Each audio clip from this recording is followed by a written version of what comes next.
Okay, welcome to the tutorial on how to kind of optimize terrain for VR and mobile performance. So if you haven't built anything to like the Oculus or anything, any standalone VR platform or mobile, uh, they have very low like GPU usage, so you have to keep your draw calls really low.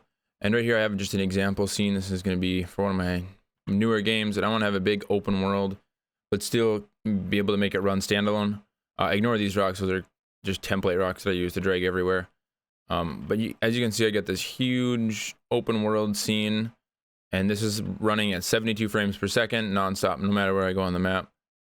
And the way I do this is you can kind of see, as I zoom in and out real quick, the terrain is actually changing levels. So we can look, if we go shaded wireframe, you can see that the polygons get really big. But as I get closer, the mesh gets more complex and we get more detailed. All right, so I'll show you guys how to do this. We get the optimal thing. So right now I have 9 tiles. Each tile, if we go to our settings here, is 500 by 500. And then I have a grid of 3. So I have a 3 by 3 grid, and each one is 500 by 500. So an example of this is like in Breath of the Wild, they have, let's pull it up real quick. They have these huge landscapes that you can see way out. VR, no matter what you do, VR is going to be very hard to push it this far, but we can still get some pretty nice landscapes. You're not going to get all these little tree details in here, but we can definitely get some large mountains from a distance. So if we go over here, we can see all of our mountains. First, we want to make sure we're drawing instance, and this is going to combine textures, and it's just going to make it run a lot more performant. It's going to try to batch things together. So you're going to make sure you want to have that checked. All right, so that first one is make sure you have draw instance checked. Next, we're going to take a look at the pixel error and the base map distance. So the pixel error is the farther away you get from the camera, it's going to basically reduce the mesh to a lower polygon count. So if I change this pixel area, so you just pay attention to this square. If we change this down, you can see the terrain is getting more and more detailed. And let's actually, I'm going to turn this base map just so we get the texture back. But as you can see, as we decrease this, the terrain gets more and more detailed. So now we have a full detailed. If we turn this down, you can go 150 or 200. This is pretty aggressive and just makes your mountains look lower poly, but you're going to need to do this to reduce the amount of vertices. And the base map distance is when it starts to reduce that. So I like to set this down to, I think I have it set to 200 now. And that is, if we get close here, yep, 200. So as you can see, 200 meters away from us is when it's going to start rendering them at full strength. So if we get closer, you can see stuff starting to pop in. So I just changed all that. There, I changed it again.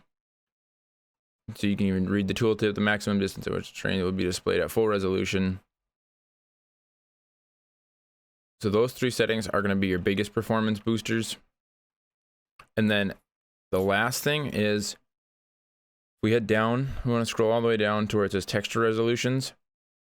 Now the height map is also going to have a big influence on it. So I set mine at 513 at a 500 by 500 map. If you increase the size of your terrain, you can also increase the size of this because your terrain actually gets stretched.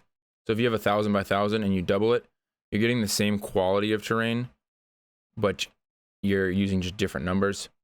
So if I were to half my terrain, say I wanted a 250 by 250 terrain, I would set 250 by 250, and then I would set my height map resolution down to 257 by 257, and I wouldn't lose any quality, I wouldn't gain any quality. It's just kind of how things get scaled. And then another thing is this texture resolution. This is going to be how you paint. You can usually turn this way down just to save memory usage, and you won't notice a difference. Like you can get quite a bit of detail in textures with having this low of settings. I would not worry about that too much. And I will do a test run to show you what FPS we're getting. So let me launch. Let's launch this real quick.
All right, guys, thanks for watching. I hope this helps you out in your VR projects. I'll try to answer comments, so if you have any questions, just make sure to mark them down.